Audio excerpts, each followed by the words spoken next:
Hey, it's Sarah and welcome back. We have had a lot of heat in this area over the last few weeks, and so today we're going to look around the farm and see the different techniques they're using to keep the plants cool.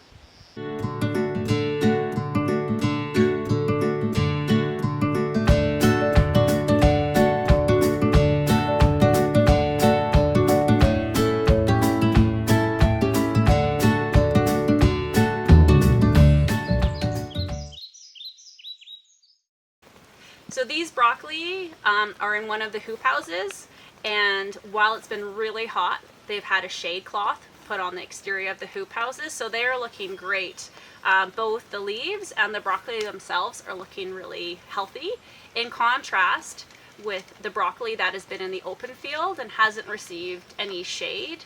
And so you can see in these broccoli, they're starting to flower and they're looking a little bit yellow. And so these broccolis will actually be a loss at this point.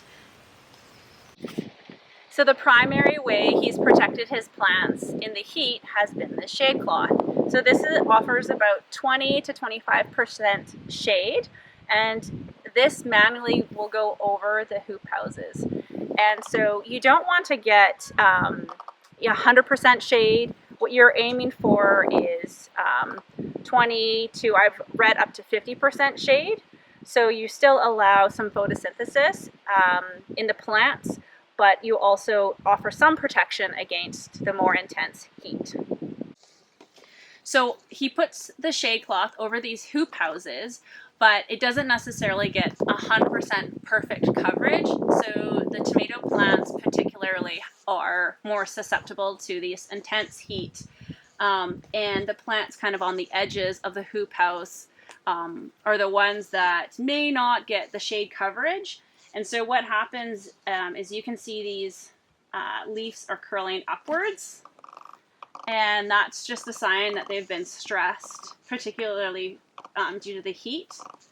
The other thing that he has been doing to help these plants is he typically waters every 5 days, but during the heat, he's been watering every 2 days.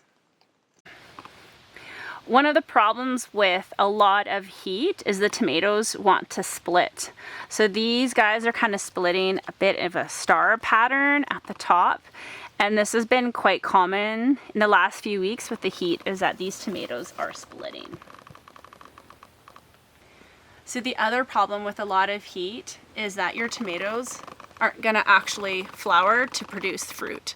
The flowers will come, but they won't actually fruit. So this is an example of them kind of drying up, and we won't get tomatoes out of these flowers. So the shades go up on the hoop houses when it's 25 degrees and hotter.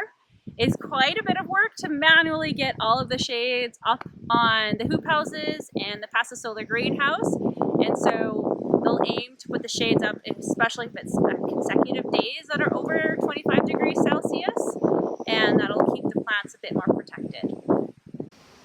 So this is the dugout. This is where they get the water for watering all of their plants. And as you can see, it is really low. Usually, I would say it's up kind of closer to where you're seeing those roots. And so it's been, there's been lots of evaporation, and it has not been rainy. And so the water is also getting quite low. So Gianni mentioned that was the other stress on the farm, is that in this heat, there's also less water, and so that's been a struggle as well. Another issue with the high temperatures is bolting. And so here you see the spinach bolting. The celery has also gotten saltier and hard, and the lettuce has also turned bitter. So again, these are all more in the field. They weren't shaded, and so these also won't be for sale, as they just aren't so tasty anymore. Thanks for joining me today. If you are local and are available to come to the farm, leave a comment below. We're thinking about doing some tours here this summer. It would likely be in August or September. So leave a comment below if you'd like to come out, see this place, maybe pick some vegetables, and we'll try to organize a date. Thanks. Have a great day.